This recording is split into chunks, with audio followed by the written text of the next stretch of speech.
वृन्दावनेश्वरी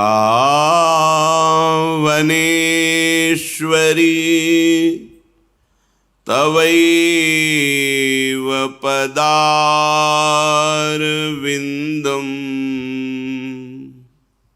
प्रेमामृतैकमकरन्द रसौघपूर्णम्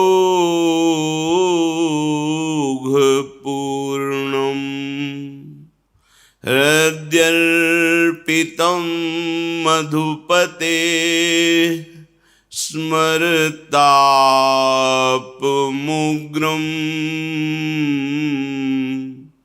निर्वापयत् परम शीतलमाश्रयामि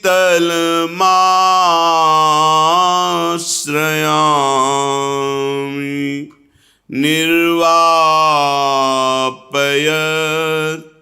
परम शीतलमाश्रयामि।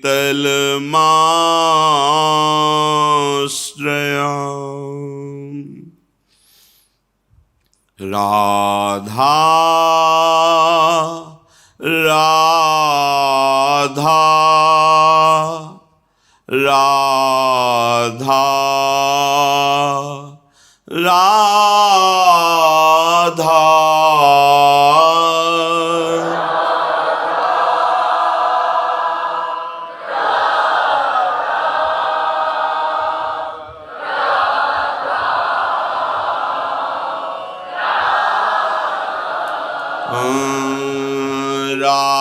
राधा राधा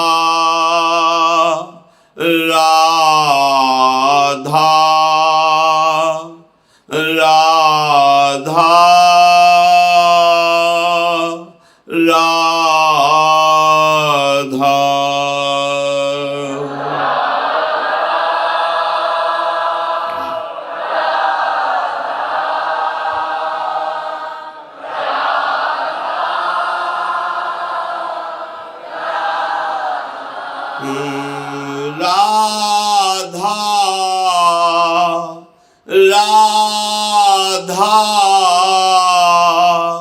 राधा राधा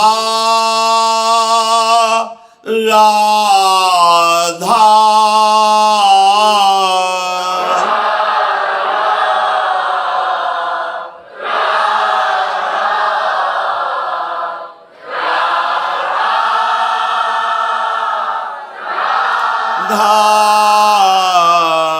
राधा राधा राधा राधा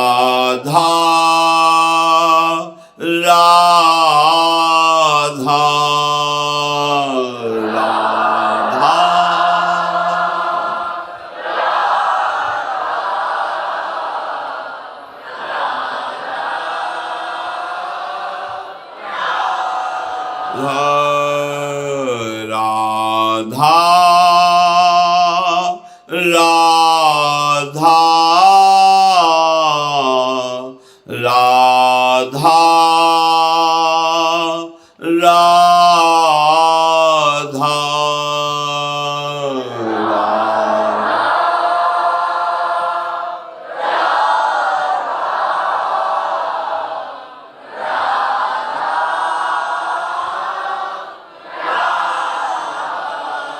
श्री राधा वल्लभ लाल की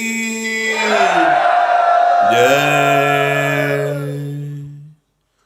परम सच्चिदानंद घन प्रेम समुद्र नवनिभृत निकुंज श्री वृंदावन धाम के लाडिले युगल सरकार श्यामा श्याम समस्त हित परिकर इसके मध्य में बैठकर जो जन्म जन्मांतरों से हमें भटकाता रहा, जो हमें विविध प्रकार के क्लेश अशांति बंधन देता रहा, उस अज्ञान के नाश का अवसर मिला है। समस्त साधनाओं का एक ही फल है, मन का निरंतर अपने आराध्य देव में समर्पित हो जाना। ये ऐसा समर्पण नहीं होता कि आज समर्पण किया और कल हट गया, ऐसा नहीं होता। ऐसी चाह को चाह नहीं कहते कि आज तुम्हें चाहा कल तुम्हें चाहा, अनुकूलता नहीं मिली तो परसों फिर और का वर्ण कर लिया। ये अव्याभिचारणी प्रेम लक्षणा भक्ति उसी के हृदय में जागृत होती है। श्री गुरुदेव के द्वारा दिया हुआ आधार नाम रूप उसे पकड़ लिया, अब नहीं छोड़ना। गुरुदेव आज्ञा करें तो भी नहीं छोड़ना। वो परीक्षा के लिए देख सकते हैं ऐसा। तब हमारा मन जो विषयों का आधार, देह का आधार लेकर, इंद्रियों का आधार लेकर विचरण करता है, वो आराध्य देव के चरणों का आधार पाकर विश्राम प्राप्त कर लेता है। मन विश्राम को प्राप्त हो गया। मन की कोई कामना, कोई भी अंदर तृष्णा अब नहीं रह गई। इसी से वो चंचल होता है, इसी से वो विषयों को संकल्प रूप से भोगता बनता है। जब प्रभु के चरणों का आधार मिल जाता है तब शांत हो जाता है। उसे निज सुख कहते हैं। प्रभु अपने निज हैं, शरीर पर है, ये प्रकृति का है। निज सुख बिन मन होई कि थीरा। ये बहुत सत्य बात है कि समस्त साधनाओं का फल है मन का प्रभु में समर्पित हो जाना। ये थोड़ा कठिन है। जो नए उपासक हैं घबराएं नहीं। बिना मन के भी नाम जपने से कल्याण होगा। कल्याण ये होगा कि आगे चलकर मन लगने लगेगा, मन परम शांत हो जाएगा। पर ये वृंदावन प्रेम भूमि है, यहाँ हमारा विश्राम स्थल प्रेम है। इसलिए जहाँ ऊंचाई की, अध्यात्म की, प्रेम की बातें आवें तो निराश मत होना। वो आगे की मंजिल है, हमें प्राप्त हो जाएगी। सारे साधनों का एक ही पर्यावसान है, मन का इष्टाकार हो जाना, इष्टमय हो जाना। परंतु ये बहुत कठिन बात है। मन का प्रभु में समर्पित हो जाना बहुत कठिन बात है। ये सर्वथा सत्य है कि मन का जब तक प्रभु में पूर्ण समर्पण नहीं होगा तब तक अध्यात्म की ऊंचाई पर, जहां काम क्रोध लोभ मोह मद मत्सर स्पर्श भी नहीं कर सकता, अर्थात स्फुरण ही नहीं होता है, उस भूमिका पर पहुंचना असंभव है जब तक मन अपने आराध्य देव में समर्पित नहीं हो जाता। बड़ी कठिन चीज है मन को रोकना। 5 मिनट मन कहीं गया ही नहीं, केवल प्रभु में डूबा रहा, बहुत बड़ी उपलब्धि है। निरंतर मन भगवदाकार है, वो तो सिद्ध पुरुष हैं। अर्जुन के सदस्य जो महाबली हैं, भगवान के सखा हैं और दिव्य हैं, वो प्रभु से कहते हैं कि मन को रोक पाना बहुत कठिन है प्रभु। इतनी सामर्थ्य है भगवान की कृपा से कि आपने चरित्र सुना, उर्वशी जी काम से प्रेरित होकर स्वागत करती हैं और वो कहते हैं माता कुंती और माद्री के समान मैं आपको देखता हूँ। जैसे गुरु पर भाव होता है वैसा आप पर भाव है, आप एक शब्द भी ऐसा न निकालिए। ऐसे महापुरुष कह रहे हैं भगवान से स्वयं कि मन को रोकना बड़ा कठिन है। इतना कठिन वायुरिव सुदुष्करम, जैसे तूफान को रोकना कठिन है ऐसे मन को रोकना कठिन है। परंतु भगवान अर्जुन की इस बात को एकदम नकारा नहीं कि तुम ठीक नहीं कह रहे हो, कह रहे ऐसा ही है। असंशयम महाबाहो मनो दुर्निग्रहम चलम, बिल्कुल तुम ठीक कह रहे हो, ऐसा ही है। मन को रोकना बहुत कठिन है, पर ऐसा नहीं है कि उसे रोका नहीं जा सकता। कठिन है पर रोका नहीं जा सकता, ऐसी बात नहीं है। तुम महाबाहो हो, शूरवीर हो, तुम प्रयास करो, ये हम सबके लिए है। तो हम कहें कि हम तो शूरवीर हैं नहीं, देहाभिमान के कारण तुम वास्तविक शूरवीर नहीं हो। अपने स्वरूप की तरफ देखोगे तो तुम भगवद अंश हो। जो अर्जुन जी में आत्मस्वरूप विराजमान है भगवान, वही तुम्हारे हृदय में विराजमान है, बिल्कुल संशय मत करना। हम जितना शरीर और संसार से प्रीता करते जाते हैं, वैसे ही हम दिव्य शक्ति से रहित होते जाते हैं। और जितना हम इसका त्याग करके प्रभु में अनुराग, उतने ही हमारे अंदर दिव्यता आती जाती है। मन जो ये है, इसका निग्रह करना बड़ा कठिन। निग्रह माने रोकना, हटाना, जिन विषयों में जाता है उससे हटाना। परंतु ये वश में हो जाता है। अभ्यासेन तु कौन्तेय वैराग्येण च गृह्यते। अभ्यास और वैराग्य दो के द्वारा इस मन को वश में करने का उपाय श्री भगवान ने बताया। मन को जबरदस्ती खींचना बहुत कठिन बात है, और प्यार से खींचना थोड़ा सरल है। जबरदस्ती इसके साथ करने में चूंकि हम बराबर हारते गए हैं, इसका जीतने का अभ्यास है, ये मुझे हरा देगा। एक ही केवल उपाय समझ में आता है, अगर थोड़ा सा हमें आधार मिल जाए तो हम इसको वश में कर सकते हैं। आधार, पहला आधार सत्संग। क्योंकि जैसे हमें प्यास बढ़ती है, फिर हमें कोई दूसरी वस्तु अच्छी नहीं लगती। जल में मन लगाना नहीं पड़ता। देखिए, जब प्यास लगे तो आपको अधोटा दूध पिलाया जाए कि जल से बहुत ही कीमती है, आपको बिल्कुल नहीं, आपके मन को रुचेगा नहीं। अच्छा, जल का हम चिंतन करें, जल का हम ध्यान करें, ऐसा भी नहीं, बिल्कुल जलमय होगा मन, बस पानी चाहिए। क्यों? क्योंकि प्यास लग गई है। पहला आधार है सत्संग।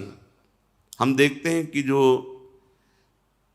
एकांतिक हैं पर सत्संग नहीं सुनते, बहुत से ऐसे दोष हैं जो उनको अध्यात्म में आगे नहीं बढ़ने देते।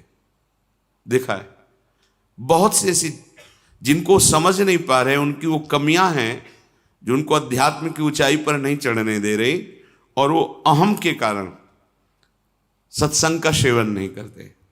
मैं सब जानता हूं, और इसी अहम में वो कमी बैठी हुई है जो तुम्हें भगवत साक्षात्कार नहीं होने देगी। देखो, भगवान शंकर को कुछ जानना नहीं है, लेकिन प्रसंग पे पाया गया कि काकभूषुंड जी जब भगवत चर्चा सत्संग करते हैं तो भगवान शंकर हंस रूप में वहां जाके सुनते हैं। क्योंकि शिव रूप में जाएंगे तो फिर उनको खड़े होकर के आदर करेंगे, पास बैठा लेंगे, फिर बोलेंगे नहीं, क्योंकि आदि महादेव विराजमान है, उनके सामने कैसे, तो वो हंस रूप में जाए। कहीं भी भगवत चर्चा हो हरि की, तो भगवान के परम प्रेमी महान भक्त जो अव्यक्त रूप से वो सुनते हैं। कहीं भी भगवत चर्चा हो, हनुमान जी जैसे परम ज्ञानी बैठकर सुनते हैं चुपचाप, गुप्त रूप में आकर के, ऐसे कि जैसे हम जान ही न पावें, ऐसे बैठ के सुनते हैं। सबसे पहला मन को रोकने का आधार है सत्संग। सत्संग क्या करता है? प्यास जगाता है प्रभु की। हमें क्यों आवश्यकता है भजन की? हम क्यों भगवत प्राप्ति करें? क्या जरूरत है? हमें जरूरत है भोजन की, रुपया पैसा की, भोग सामग्री की, पद प्रतिष्ठा की, वाहवाही की। ये असत्संग की बातें सत्संग में पूर्णतया धीरे धीरे अंदर की जो मन में बैठी हुई वो नष्ट हो जाती है, और निश्चय होने लगता है कि भगवत प्राप्ति और भजन ही यही जीवन है। पहला आधार सत्संग है, जो हमें प्रभु की प्यास जगाता है। बिना आधार के मन टिकता नहीं है। जब हमें सत्संग रूपी आधार मिलता है, तब भक्तों से प्रियता जागृत होती है। कई जैसे उपासकों ने बाहर के प्रश्न किया कि हम श्री जी को नहीं जानते, क्या संप्रदाय है, क्या उपासना, हम तो बस आप और आपकी बात को मानते हैं। हमारे सामने आप हैं और आपकी बात है, बात बन गई क्योंकि आपने आधार ले लिया ना। और भगवान को बहुत प्रसन्नता होती दास दासोहम वृत्ति से। हरिदासों के प्रति दासत्व का भाव रख लिया जाए तो बहुत जल्दी। इसके बहुत सी छंदों में सेवक जी ने राधा वल्लभ भजत भज भली भली सब होए, ऐसा वर्णन किया है। दूसरा आधार प्राप्त होता है भक्त प्रियता। भक्त प्रियता का तात्पर्य होता है उनके शरीर से राग नहीं, उनके द्वारा जो दिया हुआ उपासना का स्वरूप है वो प्राणों से भी अधिक प्रिय लगे। कल किसी ने एकांत में पूछा था, हम आपके हैं पर बहुत दूर रहते हैं विदेश में, ये बर्दाश्त नहीं होता, आपसे दूरी बर्दाश्त नहीं होती। अच्छा है, पर उसे विवेक पूर्वक समझिए। हृदय की नजदीकी सबसे बड़ी नजदीकी होती है। शरीर की नजदीकी आपकी है और हृदय की नहीं है तो आप हमसे बहुत दूर हैं। हृदय की नजदीकी सदैव नजदीकी मानी जाती है, शरीर की नजदीकी और हृदय की दूरी बहुत दूरी माना जाता है। भक्त प्रियता, पहला सत्संग, दूसरा भक्त प्रियता। आपके हृदय में भक्त प्रियता। एक बार श्री पूज्य गोस्वामी राधा वल्लभ जी के पूर्व में किसी भक्त के यहाँ गए, हो बड़ा दैन्य भक्त, बहुत पुकार, तो आचार्य चरण कृपा करके पधारते थे, गृह पावन करते, राधा वल्लभ लाल जी के चरणों की उपासना का भाव प्रकट करते। उन्होंने कुछ ऐसे नाम मात्र की भेंट दी, चरणों में रोए। तो एक शिष्य थे जो बहुत धनी मानी थे, तो उन्होंने एकांत में 1 लाख स्वर्ण मुद्राएं रखी और कहा, महाराज जी मुझे अच्छा नहीं लगता कि आप ऐसों के घर में जाएं, ये मुद्राएं रखिए, जब जितना आदेश करेंगे भेजते रहेंगे, ये हमारे गुरुदेव ऐसे नहीं। उनका तो तुम समझते हो हम धन लेने के लिए इनके घर आए, उठाओ, आज के बाद कभी सामने मत आना, हम भाव ग्रहण करने आते हैं, धन उठाओ, हमारे पास राधा वल्लभ लाल रूपी धन, हटाओ इसको, कभी सामने मत आना हमारे। क्या उन्होंने गलत कहा था? वो धनी थे, उनको था कि शायद ऐसा नहीं, गलत सोच अंदर की है।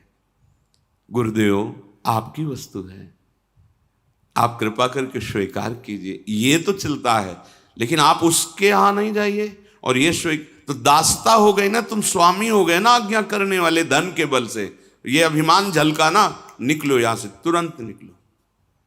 बड़ा सूक्ष्म है भगवत मार्ग।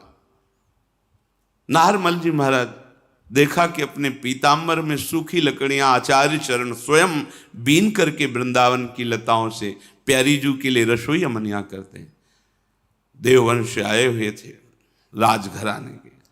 उनका प्रभु अच्छा नहीं लगा आप लकड़ी बिन रहे, ये हम धीमर से करवा देंगे, आप विराजिए। यद्यपि उनके अंदर सुख देने की भावना है, पर प्रधान वृत्ति धन होने के कारण अगर ये कह देते कि प्रभु आप विराजिए, मैं बीन करके एकत्रित करता हूं, ये सेवा का सौभाग्य मुझे दीजिए, तो बहुत प्रशंसनीय बात। लेकिन धीमर से करवा देंगे। महाप्रभु ने कहा, विशुद्ध संतों की, रसिकों की कृपा से मुझे महारानी जी की सेवा का सौभाग्य मिला, श्री जी की सेवा को तुम हे देखते हो, धीमर से कर, आज के बाद मैं तुम्हारा त्याग करता हूं। खूब रोए, श्री जी से प्रार्थना की, जब श्री जी ने आदेश किया तब फिर क्षमा किया। भक्तों के संग का निर्वाह करना बड़ा कठिन होता है, क्योंकि भक्त का संग का जब रंग चढ़ेगा तो वो अपने स्वामी के दरबार में ले जाने लायक बनाएंगे। और यही दरबार दीन को आदर रीति सदा चली आई। हमारे मालिक के दरबार में दैन्य का प्रयोग होता है, हम का नहीं।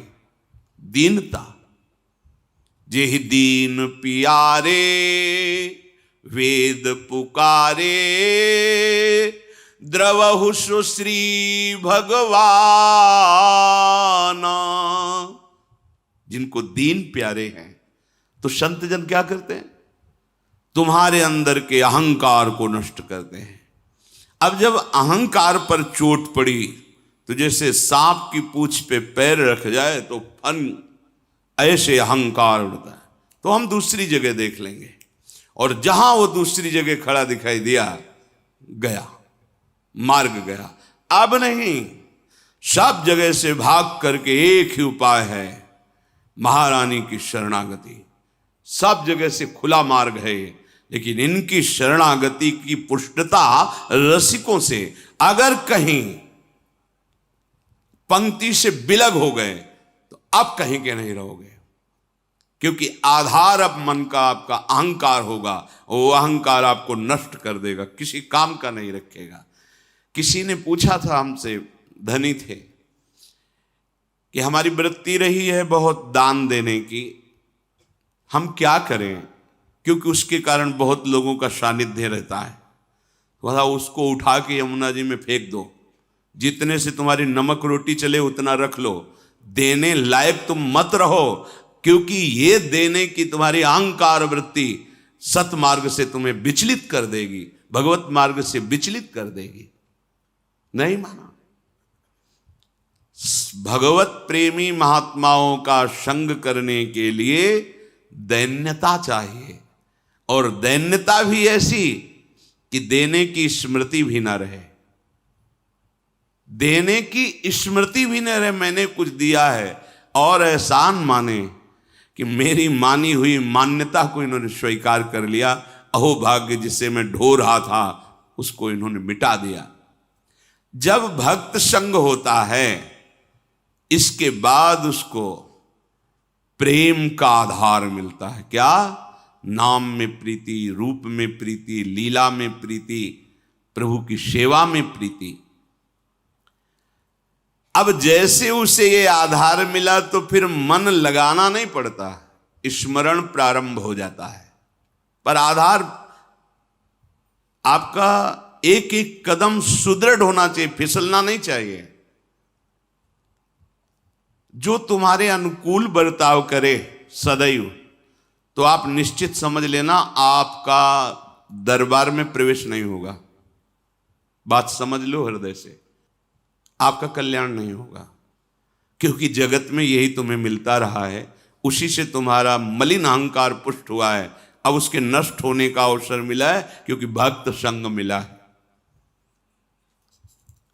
एक शिष्य बनने के लिए गुरुदेव के पास गए। काफी दिन जाने पर उन्होंने हिम्मत आई और कहा, मैं आपको गुरु रूप से वरण करता हूं और आप मुझे मंत्र दीजिए। तो उनका, इतने दिन के निरीक्षण में मैंने तुम्हारे अंदर क्रोध वृत्ति बहुत पाई है। आश्रम में तुम जिससे देखो झिड़कते रहते हो, तुम्हारी नाक में गुस्सा रखा है। हम मंत्र तब देंगे जब तुम इस गुस्से पर काबू कर लो। 1 वर्ष तुम्हें समय देते हैं, अपने क्रोध को काबू में करो, फिर तुम्हें हम मंत्र देंगे।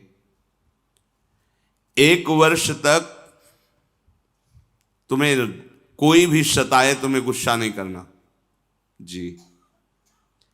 1 वर्ष पूरा हुआ, स्नान करके आ रहे थे, गुरुजी ने एक मेहता रानी को बुलाया और कहा, माई ये आ रहा है, तुम झाड़ू ऐसा लगाना किसी के ऊपर धूल जाए। ठीक है। वो तब तक खड़ी रही जब तक वो अजान नजदीक आए, तो रज में ऐसी झाड़ू लगाई कि पूरा रज ऊपर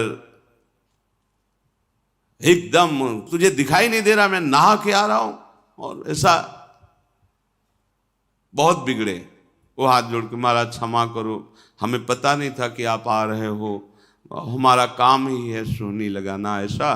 तो मारने के लिए भी अब वो गए, कहा गुरुजी 1 वर्ष हो गए। तो बोले जिसको त्यागने के लिए कहा था वो तो त्यागा नहीं। सुना अभी अभी तुम गुस्सा करके आ रहे हो मेहतरानी से, जो नित्य सोहनी सेवा करती हैं, पूज्य भाव रखना चाहिए।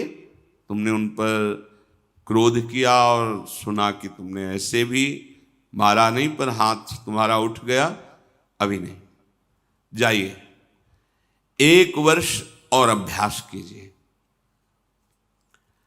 अब दूसरे वर्ष जो वो नित्य वही आश्रम की सोहनी सेवा का उसका, बोले अब की बार झाड़ू मारना, धूल नहीं, नजदीक आवे तो झाड़ू ऐसे लग जाए उसके शरीर में। बोले जो महाराज मारेगा तो नहीं, बोले नहीं अब की बार 1-2 शिष्य आसपास रहेंगे, अगर वो गुस्सा करेगा तो उसे पकड़ लेंगे, तुम्हें मारेंगे नहीं। ठीक है महाराज। जब वो स्नान करके बड़े आनंद से आ रहे थे तो अब की धूल नहीं उड़ाई, सीधे नजदीक जाके ऐसे झाड़ू 1-2 मारी और सीधे उसके शरीर में, पैरों में ऐसे। उसने कहा कि मूर्खा, तुझे समझ में नहीं है, मेरा 1 साल पीछे बर्बाद कर दिया, फिर दूसरा मैं स्नान करके दीक्षा के लिए जा रहा था और बहुत कड़वा बोले, पर हाथ नहीं उठाया। गुरुजी देखो तुमने गुस्सा किया, अभी 1 वर्ष, जब तुम्हें गुस्सा ना आवे 1 वर्ष अभ्यास करो, क्रोध नष्ट होने पर ही हम, क्योंकि ये क्रोध बना रहेगा तो ये भजन आगे को जो विस्तार करना है भजन का, भागवतिक प्रकाश, वो होने नहीं देगा।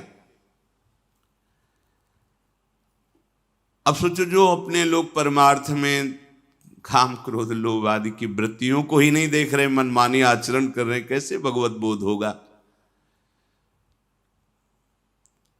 गुरुदेव इतना समय हो गया और आपने एक बहाना बना लिया है कि गुस्सा करो। बोले दोष दृष्टि करते हो, और नहीं नहीं नहीं क्षमा, पर तो 1 वर्ष और, अगर भगवान नाराज हो जाए किसी कारण से तो गुरुदेव भगवान क्षमा कर दे तो भगवान कभी अपराध नहीं मानते। हरि रूठे गुरु शरण है, गुरु रूठे हरि नाहि। यदि गुरु भगवान का हृदय संतप्त हो गया तुम्हारे आचरण से तो तुम्हें भगवान श्री हरि सहयोग नहीं करेंगे। अगर श्री हरि नाराज हो जाए और गुरुदेव भगवान का वरद हस्त है, कुछ नहीं बिगड़ने वाला। गुरुजी ने कहा कि अब तुम्हें 1 वर्ष तक पुनः अभ्यास करना है। 3रा वर्ष गंगा स्नान करके आया। गुरुदेव ने कहा आपकी बार कूड़ा भर के पूरी टोकरी रखना, जितना जूठन पत्तल सब आते उसकी खोपड़ी से डाल देना। ऐसा ही किया। जे भी नजदीक आए पूरा वो सब पवित्र जो प्रसादी दोना पत्तल झाड़ू से लगा के जो कूड़ा कर सब उनके ऊपर से डाल दिया। तुरंत उन्होंने घुटने टेके और चरण पकड़ा और कहा माँ मैं समझ नहीं पा रहा था कि आपका उद्देश्य क्या है। कहीं न कहीं गुरुदेव भगवान की हम पर कृपा है। मुझे आज दोबारा स्नान करने का सौभाग्य मिलेगा गंगा जी का। लौट गए, नहा के आए, कहना नहीं पड़ा गुरु मंत्र दे दो, आओ गुरु मंत्र लो। क्रोध मान कई बार बताया। लाला बाबू जी जब परम विरक्त रहते थे, एक लंगोटी लगाते भिक्षावृत्ति से जीत, और जब श्री कृष्णदास जी से कहते कि विरक्त मंत्र और विरक्त भेष दे, और नहीं अभी आप अधिकारी नहीं, तो खोज करते कि मेरे में कौन सी ऐसी कमी रह गई जो गुरुदेव। तब ध्यान आया कि बड़े सेठ थे तो रंगनाथ जी के सेठ से उनकी लाग डांट थोड़ा ईर्ष्या चलती थी, हो सकता है ये वृत्ति अंदर हो, इसलिए शायद ऐसा।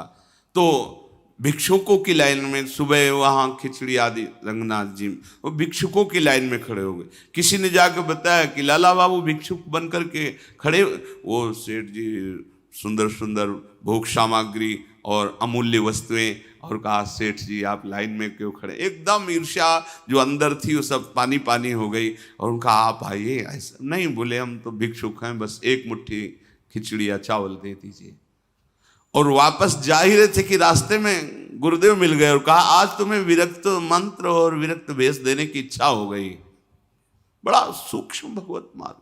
ये देहाभिमानी, धनाभिमानी, बुद्धियाभिमानी ये उस महिमा को नहीं जानते हैं।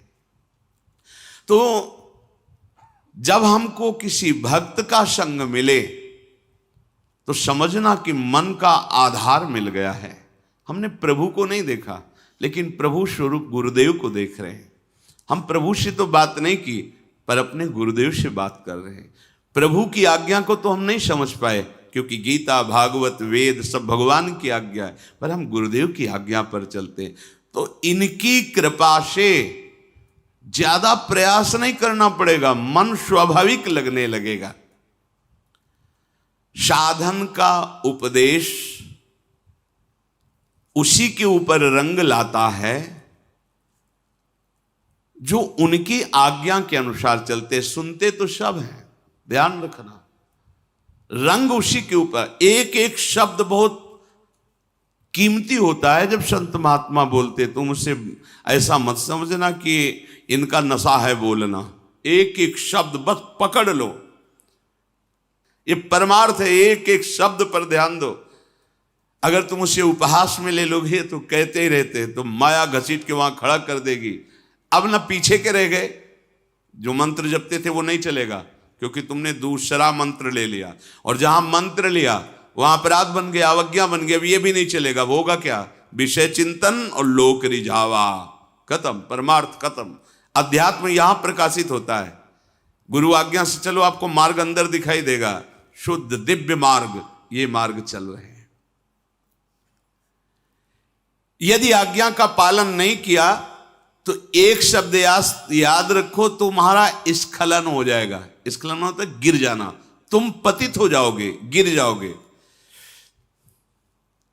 ये मार्ग ध्रुवदास जी ने लिखा है कि यद्यपि घरनी अति बुरी, पति नहीं छाणत ताय, देखत ही पर पुरुषम तजत ही छिन वाय। पत्नी बहुत कड़वे स्वभाव की है, बड़ा रुद्र रूप रखती है, अनुकूल व्यवहार नहीं करती है, पर वो किसी और पुरुष की तरफ आंख उठा के नहीं देखती। कभी पति उससे त्याग नहीं सकता।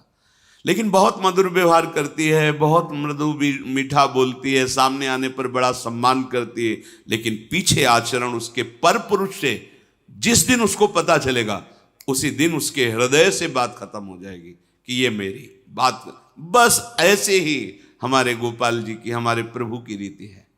मन वचन कर्म से प्रभु के अनन्य होकर एक भरोसो, एक बल, एक आश विश्व। अगर कहीं दिखाई दे गया कि दूसरे का आश, बस भी बहुत लंबी यात्रा है, आप मंजिल नहीं प्राप्त कर सकते। तो एक शब्द याद रखिए कि आज्ञा पालन न करना अर्थात अपने मार्ग से स्खलित हो जाना है। भक्ति साधन को मामूली साधन मत समझो। जो महाप्रेम प्रकट करके भगवान को अधीन कर दे, उसके लिए सिर्फ तुम्हारी अनन्यता की परीक्षा होगी। ध्यान रखना, सिर्फ अनन्यता की। आप अनन्य। हितोत्सव की बधाई में शब्द श्री जी ने निकाला था अंदर से कि निकुंज में बधाई बट रही तो निकुंज है, यहां भी एक बधाई सुन लो। यदि इनके सिवा तुम्हारे हृदय में अन्य आश्रय नहीं हुआ तो बधाई पक्की आखिरी जन्म। तो आपको लगता है हवा में बोल गए। एक दिन टटिया स्थान के एक महापुरुष बहुत प्रसन्न थे। उन्होंने कहा आज जो आ जाएगा, जो मांगेगा वो दे देंगे। संतों की मौज होती है। बिहारी जी की ऐसी लीला, एक भी व्यक्ति नहीं गया उस दिन, एक भी। और आराम से बैठे थे, सबसे कह दिया आज जो मांगेगा कोई, बिहारी जी मांगेगा बिहारी जी दे देंगे, प्रीति जो चाहेगा वो दे देंगे। गया ही नहीं, चिल्लाते जाओ तुम्हारा आखिरी जन्म। बोले हम ऐसे आचरण करेंगे कि तुम्हारी एक भी बात सत्य नहीं होने देंगे। अब फिर क्या है? अनन्यता होए अनन्य एक व्रत गाहो, बस इतनी केवल मांग है। गीता जी में देख ले, भगवान ने बहुत बार अनन्यता के लिए कहा। साधन में योग्य सद्गुरुदेव ही परमार्थ हैं। योग्य शब्द इसलिए यहां महापुरुषों की वाणी है इसलिए लगाया कि पहले गुरु संग करना, पहला ही आधार बताया गया सत्संग, कि संग से ये देखना है कि ये जो मुझे स्वीकार कर रहे हैं मेरे धन के लिए, मेरे किसी पावर के लिए या किसी स्वार्थ के लिए तो नहीं है। अगर है तो नहीं बनाना चाहिए गुरु। जज स्वामी जब नारायण स्वामी के नाम से जो प्रसिद्ध हुए, जब उनको जज भाव से वैराग्य हुआ भगवत प्राप्ति के लिए, तो हरिद्वार गए, ऋषिकेश। वहां सब संतों के समीप चरणों में जाते और कहते मेरे पास अरबों की संपत्ति है और मुझे वैराग्य हो गया, बस सन्यास आप दे दीजिए और सारी संपत्ति ले लीजिए। तो बस सीधे उत्तर होता आप गंगा नहा के आ जाइए। वो दोबारा जाते नहीं उस आश्रम में, क्योंकि उनको ये लगता कि मेरी जज पद और मेरी संपत्ति का यहां मान हो रहा है, बात नहीं बनेगी। मैं अमुक हूं, मेरे पास इतना वैभव है और मैं विरक्त होना चाहता हूं, सब आपको देना। आओ आओ आओ, मतलब आदर किसका हो रहा है? नहीं। जहां वो गए उनको तब उन्होंने विचार किया कि गुरु के बिना भगवत मार्ग नहीं, भगवत मार्ग के बिना हमारा जीवन नहीं, इसलिए प्राण त्याग देंगे। तो उत्तराखंड तो पर्वतों का, बहुत बड़ी बड़ी खाइयों का, तो विचार किया ऐसी ऊंचाई में चढ़ेंगे और वहां से शरीर को गिरा देंगे और मृत्यु, क्योंकि बिना गुरु के भगवत मार्ग प्रकाशित नहीं होता और गुरु हमें मिल नहीं रहे।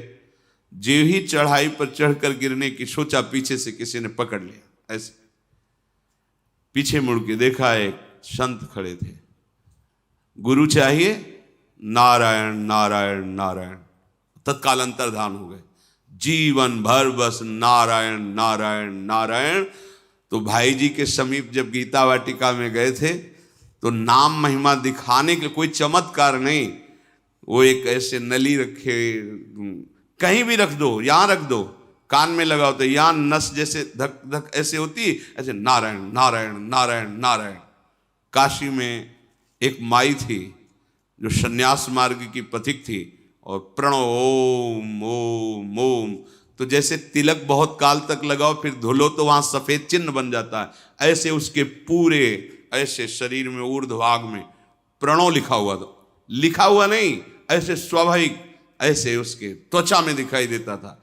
हमारे हित धाम में श्री स्वामी शरण बाबा हो गए हैं, उनके मस्तक में ऐसे राधा निरंतर रटने का, राधा राधा। यदि हम जिनके पास गए हो हमारे पद का सम्मान कर रहे हैं, हमारी भोग सामग्री का सम्मान कर रहे हैं, तो फिर बात गड़बड़ है, फिर ठीक नहीं। शिष्य बनने के लिए केवल उसकी भगवत प्रियता देखी जाती है। क्यों मंत्र लेना चाहते हो? भजन करके भगवत प्राप्ति, इसके बाद कुछ नहीं पूछा जाता। तुम व्यापार करते हो, तुम नौकरी करते हो, तुम क्या नहीं, तुम कौन हो, क्या, कुछ मतलब नहीं। किस कुल के, कितना पढ़े लिखे, कितना ऐश्वर्य, ये सब अगर पूछा जाता है तो बात कुछ और है। केवल पूछा संत केवल देखता है किस उद्देश्य से तुम दीक्षा लेना चाहते हो। हमारे पाप नष्ट हो जाए, हमारा कल्याण हो, अधिकारी हो, हमें भगवत प्रेम प्राप्त हो, हमारा जीवन सार्थक हो, हम धर्म से चले, सत्य से चले, बस इतना परिचय। आप जो भी हो मेरे प्रभु के अंश हो, जहां के भी हो हमारे प्रभु की गोद में हो, चलो भगवत मार्ग में, बस इतना परिचय आवश्यक है। तब लग जोगी जगत गुरु, जब लग रहे निराश, और जब आशा मन में भई तो जग गुरु और जोगी दास। ये भगवत मार्ग है। इसलिए कह रहे हैं भगवत मार्ग प्रकाशित होता है गुरुदेव से, पर योग्य गुरु आवश्यक है। यदि गुरु ना मिले तो भगवान से प्रार्थना करो, उनका नाम जप करते हुए कि मुझे गुरुदेव रूप से मिलो। भगवान के नाम का आधार पकड़ो और उनसे प्रार्थना करो कि कोई वैष्णव, कोई परम हंस, कोई भगवत प्रेमी महात्मा जो आप में रमण कर रहा है, आप जिसके हृदय में खेल रहे हैं, मुझे परिचय नहीं, आप मुझे मिलाओ। भगवान मिला देंगे, या वो स्वयं आके वर्ण कर लेंगे या वहां पहुंचा देंगे, और नहीं। अपने आप से निर्णय मत कीजिए, आज बनाया कल छोड़ दिया, ये खिलवाड़ का मार्ग नहीं है, इसमें अपराध बनेगा और आपका चांस जो भगवत प्राप्ति का है वो मुश्किल हो जाएगा। जब हम गुरुदेव को अपने मन का आधार बना लेते हैं तो हमारे मन को संबंध देते हैं। प्रभु हमारे बेटा हैं, प्रभु हमारे पिता हैं, प्रभु हमारे सखा हैं, प्रभु हमारे मालिक हैं, मैं प्रभु का दास हूं, या प्रभु हमारे पति हैं, या युगल हमारे स्वामी हैं, हम उनकी निज दासी सहचरी। गुरु भाव देते हैं। गुरु प्रदत्त भाव को स्वीकार करना, मन का आधार प्रकट हो जाना। अब मन नहीं जाएगा। कोई भी उपासना हो गुरु प्रदत्त, उसमें भाव होता है। बोले किस भाव की उपासना? बोले गोपी भाव की, सखा भाव की, वात्सल्य भाव की, दास्य भाव की, सहचरी भाव की। जब हमारे हृदय में भाव प्रकट हो जाता है फिर ये बात नहीं रहती कि अब मन कहां लगाएं, हमारा आधार बन गया। और गुरुदेव भगवान के श्रीमुख के वचन कि जो अपने गुरु में आसक्त है उसके लिए प्रयास करना पड़े, मन लगाना पड़े, ये बात तो समझ में नहीं आ रही। महाराज जी कहते ये बात तो समझ में नहीं आ रही है। अरे इतनी विशाल वृक्ष की छाया में और तुम्हें धूप लग रही, बात समझ में नहीं आ रही। गुरु के सानिध्य में रहने, सानिध्य का मतलब समझो, पहले कह चुके हैं, नहीं लगेगा हम तो सानिध्य में नहीं, हम तो अमेरिका में रहते हैं अमुक जगह। जो गुरु सानिध्य मतलब उनकी आज्ञा में, हृदय की दूरी है, हृदय की नजदीकी है। उनके सानिध्य में रहते हैं, उनको ज्यादा प्रयास नहीं करना पड़ता। क्यों? उनके वचनों में वो पावर है, मन को घसीट लेता है। जैसे चुंबक लोहे को घसीट लेता है, ऐसे गुरु के वचनों में, गुरु प्रदत्त नाम मंत्र में पावर है। वो आचार्य परंपरा से सिद्ध मंत्र वो घसीट लेगा। कब? जब अनन्य भाव से उनके चरणों में प्रीति है। तो मनुष्य जीवन का परम लाभ अपने मन को सत्संग का आधार, भक्त का आधार, गुरुदेव का वर्ण और उनके द्वारा दिए हुए नाम रूप लीला धाम मंत्र में, और फिर भाव में जो गुरुदेव ने भाव दिया है। अब अपना भाव नहीं, अपना भाव तो गुरुदेव में है। अब गुरुदेव का भाव हमारे हृदय में, जीवन परम धन्य हो गया। चलते हैं महाभागवत पांडवों के पावन चरित्र का श्रवण करते हैं, जिससे श्री कृष्ण चरणारविंद की प्रीति प्राप्त होती है। सौगंधिक वन से सुंदर पुष्प ला करके द्रौपदी जी को दे, फिर वहां आकाशवाणी हुई कि आप बद्री विशाल भगवान के ही क्षेत्र में जाइए, यहां सब दिव्य है, आगे मत जाइए। तो घटोत्कच आदि के द्वारा उन पर विराजमान होके सब पुनः बद्री नारायण आए और उनको विदा किया, घटोत्कच आदि को। एक दिन भीमसेन किसी सेवा कार्य के लिए वन में अकेले विचरण कर रहे थे। कांतिमान महाबली भीमसेन किसी को कुछ समझते नहीं थे। उधर दहाड़ मारी ऐसे ही जंगल में आनंद पूर्वक, तो वो दहाड़ गूंज पड़ी। तो तत्काल देखा एक गुफा से मुंह फैलाए हुए अजगर ऐसे, और उसका आकर्षण इतने जोर का था कि जैसे कुछ चुंबक खींच लेता है, ऐसे भीम खींचे हुए चले गए और वो अपने शरीर से भीम को फांस लिया। जो अजगर होता है पहला कार्य करता है अपने शिकार को अपने बंधन में, इतना जकड़ता है कि वो चूर चूर हो जाए, फिर उसे लील जाता है। पर्वत काय विशाल अजगर, महाबली भीमसेन ने देखा कि हल्दी का जैसा रंग, ऐसे उसकी त्वचा का रंग, और क्रोध में हुआ भीम को जकड़ने लगा। भीम ने अपनी बहुत ताकत लगाई पर कुछ काम नहीं कर रही थी उसकी जकड़ के आगे। भीमसेन का शरीर शिथिल होने लगा, अचेत होने लगे, कोई बल काम नहीं कर रहा। 10,000 हाथियों का बल जिनकी भुजाओं में है, अजगर से आज नहीं छूट पा रहे। तेजस्वी भीम ने अपने को जब देखा कि अब तो बस ये लील ही जाएगा, अपने पास में नागपाश में बांध लिया। घोर प्रयत्न किया, भीमसेन किसी भी प्रकार सर्प के उस पास से बाहर नहीं निकल सके। भीम ने सर्प से कहा कि मैं निश्चित कह सकता हूं कि आप कोई सिद्ध हैं या वरदानी हैं, नहीं तो कोई ऐसा नहीं है कि जो मुझे बांध सके। मैं धर्मराज युधिष्ठिर का छोटा भाई, महाराज पांडु का पुत्र भीमसेन हूं। 10,000 हाथियों का बल हमारी भुजाओं में है। जैसा आपने जकड़ रखा है ऐसा कोई त्रिभुवन में मुझे बांध नहीं सकता। सैकड़ों अजगर मेरे सामने कुछ नहीं है। सैकड़ों केसरी, सिंह, व्याघ्र, महेश, गजराज एक साथ मिलकर आ जाए, सबको मैं भुजाओं की टक्कर से रौंद दूं। कोई भी त्रिभुवन का राक्षस, पिशाच, महाबली, नाग भी ऐसा नहीं जो मुझे बांध सके। लेकिन ये क्या कारण है? आपको कोई वरदान है या आप कौन हैं जो मैं आपके पास से अपने को नहीं मुक्त कर सकता? मेरी भुजाओं को ऐसा आपने बांध लिया है। अजगर ने कहा, महाबाहु, मैं बहुत समय से भूखा हूं। सौभाग्यवश देवताओं ने मेरे लिए बहुत बढ़िया भोजन भेजा है। कोई भी देहधारी हो, सबको अपने प्रिय प्राण है, प्राण का प्रिय आहार है। आहार जब मिल गया तो अब हमें तो आनंद मिलेगा ही, हम तुम्हें क्यों छोड़ दें? पर तुम जैसा पूछ रहे हो वैसा तुम ध्यान पूर्वक सुनो। मैं वैसा ही हूं, मैं कोई साधारण अजगर नहीं हूं।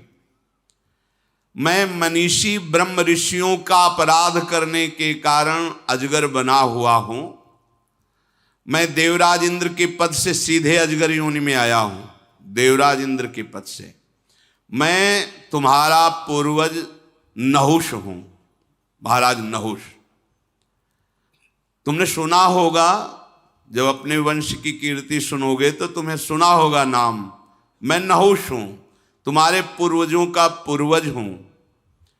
मैंने ब्रह्म ऋषियों का अनादर कर दिया, इससे मुझे शाप प्राप्त हुआ, और शाप के एक दुर्भाग्य का स्वरूप तुम देख रहे हो। मैं सांप बना हुआ। यद्यपि तुम मेरे वंश के हो, अवध्य हो, मारना नहीं चाहिए, पर मैं इतना भूखा हूं कि अब मैं तुम्हें छोड़ नहीं सकता।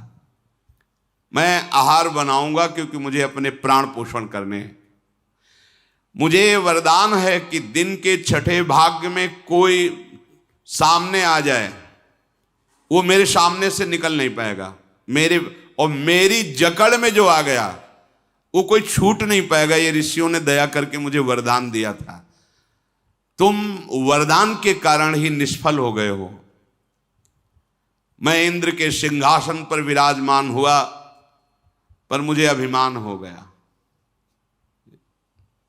ये अभिमान बहुत बड़ा दुश्मन है, जिसका हम बहुत बड़ा सपोर्ट देते हैं अंदर से कि हमारा तो अपमान हुआ। नीचा अपमानम सुधा, अमृत नहीं पीना चाहते। सम्मानम कल्याति घोर गरलम, वृंदावन धाम का यह सिद्धांत है श्रीपाद प्रबोधानंद सरस्वती जी महाराज। सम्मानम कल्याति घोर गरलम, नीचापमानम सुधा, श्री राधा मुरलीधर भज सके वृंदावन मां त्यज। वृंदावन कभी मत छोड़ना, यहां ऐसे रहो। सम्मान को विष के समान समझो, नीच पुरुषों द्वारा किए हुए अपमान को अमृत के समान समझो। और राधा मुरली मनोहर का निरंतर भजन करो। मैं ऋषियों का अपमान करने के कारण ऐसे संकट में पड़ गया हूं। इंद्र के सिंहासन का भोक्ता होकर के भी मैं कितनी तिर्यक योनि, नीच योनि में गिरा हूं। ये अगस्त ऋषि का शाप मुझे भ्रष्ट कर दिया। पर जब मैं गिर रहा था तो रो रो करके महर्षि से कह रहा था कि शाप से मुक्त होने का भी तो उपाय बता दीजिए। तो उन्होंने कहा था, जब पृथ्वी में तुम अजगर के रूप में होगे तो तुम्हारी स्मरण शक्ति नष्ट नहीं होगी, और जब तुम्हारे प्रश्नों का कोई उत्तर दे देगा तब तुम मुक्त हो जाओगे। तो मेरे प्रश्नों का उत्तर जब मिल जाएगा तब मैं सर्प योनि से मुक्त होऊंगा, तो तुम बच सकते हो, अन्यथा नहीं। और उन्होंने कहा था, तुम जिसे सामने आएगा पकड़ लोगे तो चाहे स्वयं बल ही क्यों ना हो मूर्तिमान, उसका धैर्य खो जाएगा और वो तुमसे छूट नहीं पाएगा, तुम्हारा आहार बन जाएगा। इस प्रकार उनके कहने के कारण तुम्हारा बल काम नहीं कर रहा। वस्तुतः तुम जैसा कह रहे हो वैसे ही बली हो। हजारों अजगर, हजारों सिंह, हजारों हाथी आ जाए तो भी भीम का कुछ नहीं बिगाड़ सकते। महाद्युते, मैं बड़ा दुष्कर्मी हूं, पश्चाताप हो रहा है।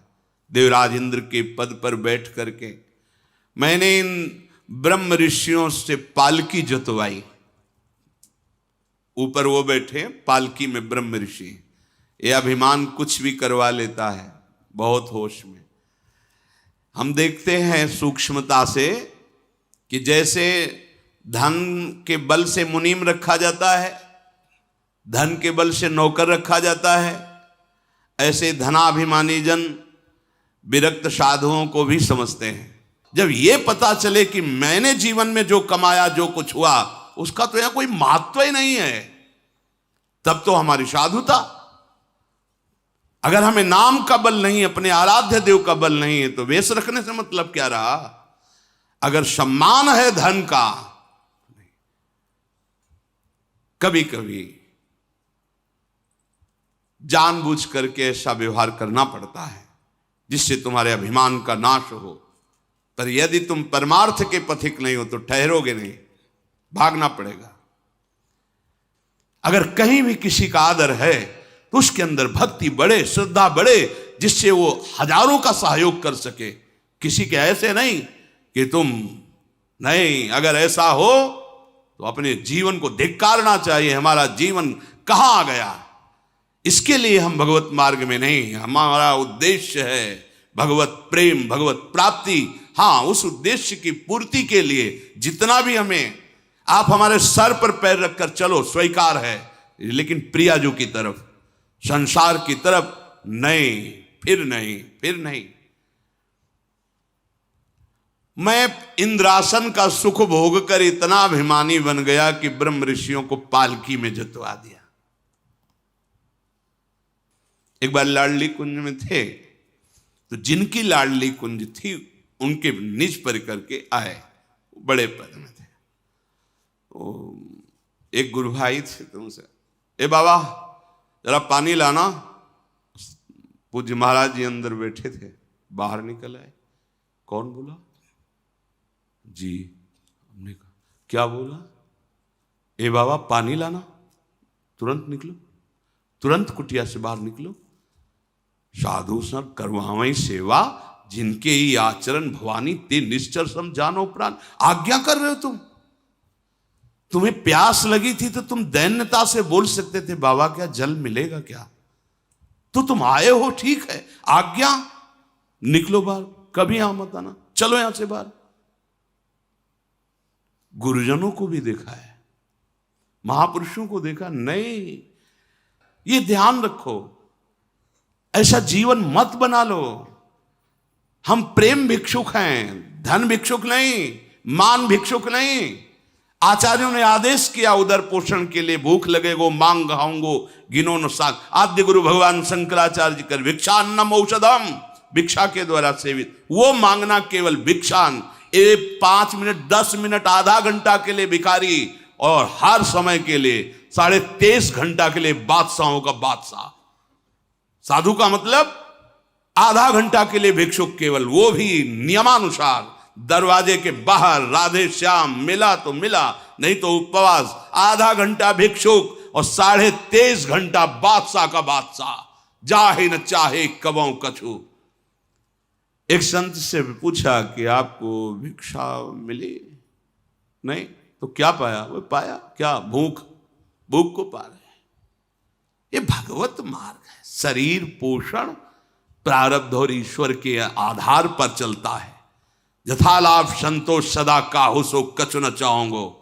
यदि धनी पुरुषों की चाटुकारिता करने का स्वभाव आ जाए तो पीले या लाल जो भी कपड़े उतार के रख दो और मेहनत करके कमाओ, और भगवत भरोसे महलों में रखे, चाहे झोपड़ी में बांध दें, सोने के सिंहासन पे बैठा लो या फुटपाथ पे बैठा लो, तुम्हारी मर्जी। ये हमारी चाह का विषय नहीं होगा। ये कब? जब तुम्हारे सामने बहुत देने वाला भी और ना देने वाला भी, दोनों में समान दृष्टि हो।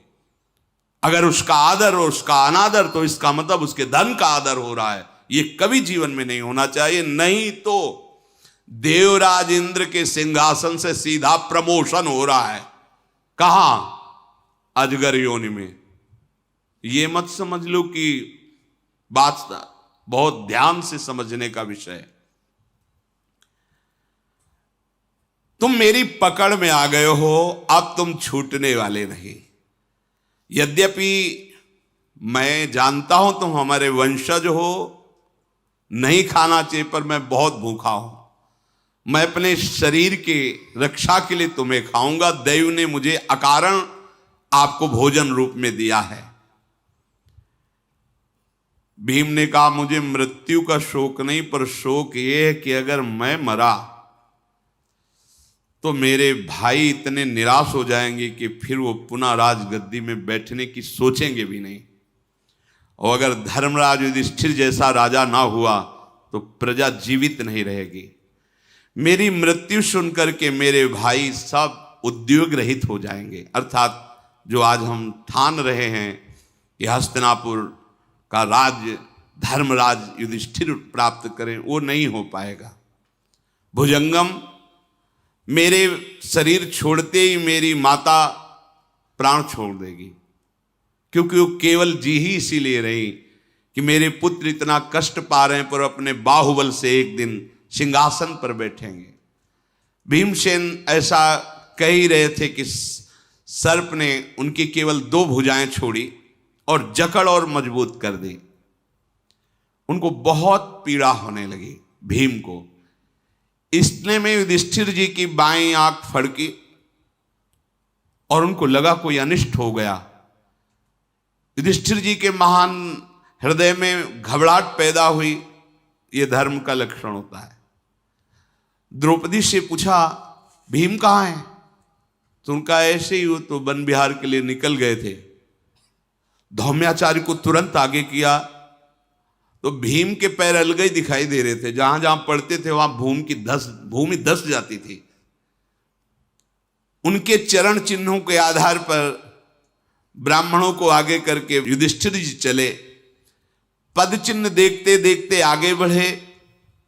पद चिन्हों के सहारे जाकर उस कंदरा पर पहुंचे जहां भीमसेन को अजगर जकड़े हुए था।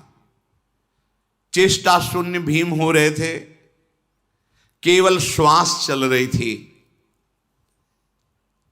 अपने छोटे भाई को इस तरह जकड़ा हुआ देखकर युधिष्ठिर ने पूछा, भीम तुम ऐसी विपत्ति में कैसे फंस गए?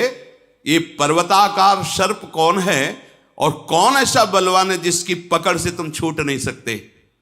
भीम बोले, ये सर्प के रूप में महान शक्तिशाली देवराज इंद्र के पद पर अभिषिक्त हो चुके महाराज नहुष हैं, जो शाप के कारण अजगर बन चुके हैं और ये मुझे आहार बनाने के लिए पकड़ लिया है।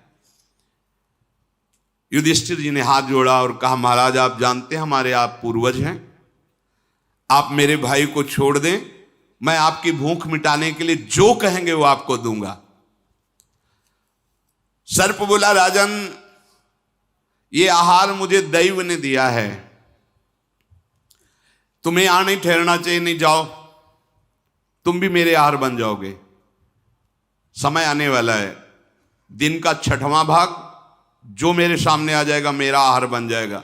इसलिए मैं तुमसे कहता हूं भाग जाओ तुम, ये भाई तो नहीं बचेगा तुम्हारा। मेरा नियम है, मेरी अधिकृत भूमि के अंतर्गत जो आ जाएगा वो मेरा भोजन बन जाएगा। मैं बहुत काल से भोजन नहीं प्राप्त किया हूं, तुम्हारे भाई को छोड़ूंगा नहीं। युधिष्ठिर ने कहा तुम कोई देवता, दैत्य या सर्प नहीं हो। जब पता चल गया है कि तुम हमारे पूर्वज हो तो आपको कृपा करनी चाहिए। देखो आपने बड़े बड़े यज्ञ किए हैं, स्वाध्याय किया है, तपस्या की है, सत्कर्म किए हैं, निष्कंटक देवराज इंद्र के पद पर बैठे हैं, आपको ऐसी गति कैसे प्राप्त हो गई? तो उन्होंने कहा कि मैंने जो ब्रह्म ऋषियों से सेवा ली, पालकी ढुलवाई, उसका मुझे परिणाम मिला है कि मैं अजगर बना हूं।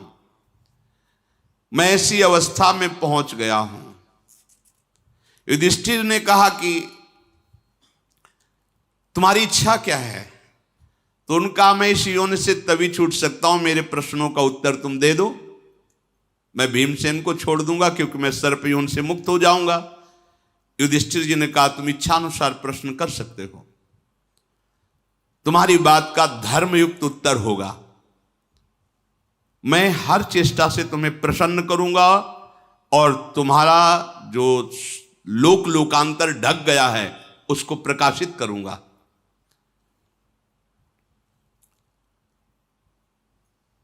सर्प ने कहा कि मैं ब्रह्म ऋषियों का जीवन जानना चाहता हूं। तुम ही जानते हो उस तत्व को, किसे कहते हैं ब्रह्म ऋषि? ब्रह्म ऋषि किसे कहते हैं? जानने योग्य तत्व क्या है जिसे जान लेने के बाद कुछ जानना बाकी नहीं रहता? अनुमान से नहीं, अनुभव से। तुम महान बुद्धिमान साक्षात धर्म हो, मेरा उत्तर दीजिए। युधिष्ठिर ने कहा नागराज, जिसमें सत्य विराजमान हो, वाणी में और जीवन में भी, और दूसरों को सुख देने की भावना हो, और हर अपराध को क्षमा करने का स्वभाव हो, बहुत ही सुशील और सरल स्वभाव हो, क्रूरता कभी छू न गई हो, और तपस्या जिसके स्वभाव में बैठी हो, जिसमें ऐसे सद्गुण विराजमान हो, उसे ब्रह्म ऋषि कहा जाता है। सत्यम दानम क्षमाशीलो मानसंस तपो घृणा दृश्यंते यत्र नागेंद्र स्व ब्राह्मण इति स्मृता। और तुमने पूछा जानने योग्य तत्व क्या है? तो जानने योग्य तत्व परब्रह्म है। जो परब्रह्म को जान लेता है वो दुख और सुख दोनों से परे पहुंच जाता है। जो उस तत्व को जान लेता है उसके हृदय में कभी शोक नहीं होता है। जानने योग्य तत्व दुख और सुख से परे बताया तुमने। नहुषी बोले, पर मैं तो सबको दुख और सुख से युक्त देखता हूं। हां, सत्य है, जो दिखाई देता है वो तत्व नहीं है। जो दिखाई देता है सुख दुख, वो भोक्ता देहाभिमानी जीव है, वो तत्व नहीं है। तत्व तो अनुभव में आने की, वो देखने वाली वस्तु थोड़ी है। वो लक्षणों के अभाव में जो तुम बाहरी देख रहे हो, शरीर क्रिया, और देहाभिमानी जीव जो दुख सुख का भोक्ता कर रहा है वो अपने स्वरूप को नहीं जान रहा है। तत्व दुख सुख से परे शोक रहित स्थिति है। जो दुख सुख से परे वेद्य तत्व है, दुख सुख से शून्य है, उस पद को जानने के लिए देह भाव का त्याग करना होता है। वो हर समय देह ही भाव में तो रहते हैं। देखो ना, उठना बैठना खाना पीना चलना बोलना, लेकिन जो तत्व बोध जिसे हो जाता है, ये सब करते हुए भी वो कुछ नहीं करता। नागराज, मेरा तो यही विचार है, फिर आप जैसा कहें। जिससे संस्कार, सदाचार और देह भाव का नाश ये प्राप्त होता है वो ब्रह्म ऋषि का संग कहलाता है।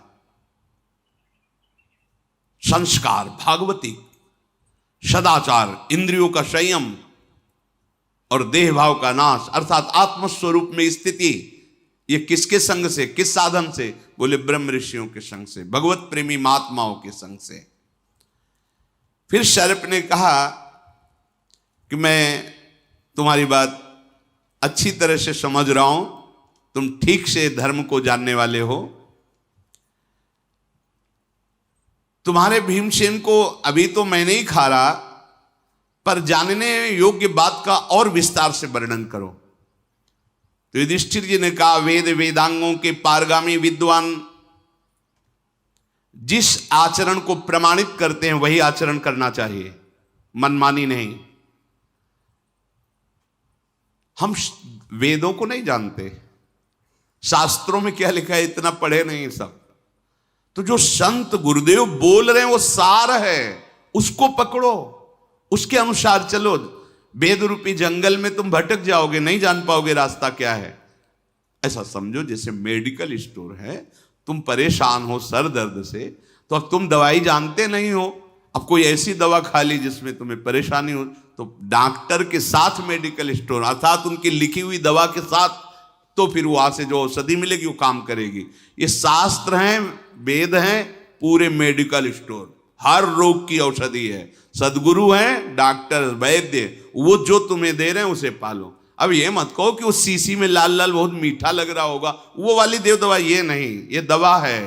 हाँ, हम लोग क्या चाहते कि खूब सम्मान मिले और सबसे आते ही ये हमें गले लगाएं, दुलार करें, पुचकारें, बैठारें और फिर मतलब जो चाहे वो हमसे ले लें, पर हमको खूब सम्मान दें। ऐसा नहीं हो सकता, नहीं हो सकता। बहुत कड़वी दवा है ये जो दी जाती है, पर भवरोग की अचूक दवा है। अब जो बर्दाश्त कर पावे सो। ये समझो ये केली कुंज एक वो घेरा है जिस घेरे के अंतर्गत श्री जी की करुणा दृष्टि का आश्रय लेकर उनके अनन्य होकर बस बैठे हैं, बाट जो रहे हैं, साधना नहीं कर रहे, हम बाट जो रहे हैं प्यारी जी के बुलावे की। बस आप इतनी खास बात समझ लो, बस जब बुलावा आवे प्रीतम का, छोड़ो दुकान मकान, चलो चलते हैं श्री जी के घर, बस इतना है। तो बुलावा कैसे आएगा? जैसे हमें वृंदावन बुलाया गया है, जैसे मनुष्य शरीर दिया गया है, जैसे हमें श्री जी की शरणागति मिली, ऐसे हमें निकुंज मिल जाएगा, खेलते खेलते मिल जाएगा। हमें अन्य आश्रय नहीं, बस अन्य आश्रय, हम इसी बल से बलवान रहते हैं। अन्य आश्रय नहीं, भूल कर भी अन्य आश्रय नहीं। शुरुआत की बात है, जब सन्यास से राधा वल्लभ जी के चरणों में कृपा हुई, तो एक दिन स्वप्न में देखा बहुत भीड़ है, 9 युवतियों की जय हो जय हो जय हो। तो बार बार जैसे कोई चाव निकल रहा हो, तो देखने को नहीं होता, चाव का मतलब उत्सव में जैसे सवारी निकलती श्री जी की, तो दूर से ऐसे झांक रहे, हमने देखा एक सिंहासन दिखाई दे रहा है। बोले लालजू तो दिखाई दे रहे, पर प्रियाजू नहीं दिखाई दे रही, केवल लालजू बैठे, उधर खाली है। बहुत प्रयास कर रहे, और जय हो महारानी जू की हो रही, लाडली जू की जय हो, प्रियाजू की जय हो। हाँ, है कहाँ? बस सुबह सेवा में जाते थे, महाराज जी से पूछा कि आज ऐसा स्वप्न देखा था, ऐसा प्रभु की उपासना तो चली गई, तो उसमें बोले हम अभी नहीं समझ पा रहे। तो हाँ महाराज जी, थोड़ी देर पहले एक और स्वप्न आया था, उसके बाद ये स्वप्न आया था। क्या आया था? हम कहा हमने नहीं देखा, कोई भय का अवसर हो, हमने बाल्यावस्था से किसी संत भगवान से ये सुना था, ये मंत्र उच्चारण करने से कभी भय नहीं लगेगा, उसी के बल से हम गंगा किनारे निर्भय रहे, तो जे भी भय आया तो हमने उसका उच्चारण किया। तो उन्होंने कहा उसमें श्री जी तो है नहीं, जब हमने उच्चारण करके मंत्र बताया, बोले श्री जी तो है नहीं ना। नहीं, तो श्री जी कैसे दिखाई देंगी? फिर जो दूसरा स्वप्न आया उसमें उसका परिणाम, इतनी सूक्ष्म बात कि स्वप्न में भी संकट निवृत्ति के लिए पूर्वाभ्यासवश जो मन, उसका भी नहीं, यहां बिल्कुल प्राणपन से लाडली जो के अनन्य हो गया, निकुंज पहुंच जाओगे। हमारी श्री जी के लिए अनन्यता की आवश्यकता है, वही सब प्रभु रूपों में, उन्हीं का सारा वैभव। पर रसना कटो जो अन रटो, निरखे अन फुटो नैन, श्रवण फुटो जो अन सुनो, श्री राधा जस बैन। इस विषय में सर्प ने कहा कि मैं आपसे प्रश्न करता हूं कि दान देने से, सत्य और प्रिय वचन बोलने से और अहिंसा करने से, मतलब अहिंसा, किसी की हिंसा न करे, उत्तम गति पा सकता है। आपका क्या विचार है? युधिष्ठिर जी ने कहा, दान से भी बड़ा पलड़ा भारी होता है सत्य का, और अहिंसा और हितकर भाषण सत्य से भी भारी होता है। अगर सत्य बोल रहे हो, दूसरे का हृदय चूर चूर कर दिया, दूसरे का नाश का अवसर आ गया, दूसरा बंधन में पड़ गया। सत्य, हितकर, मृदु और अहिंसा, किसी की हिंसा ना हो, बोले इससे उसको मैं श्रेष्ठ समझता हूं।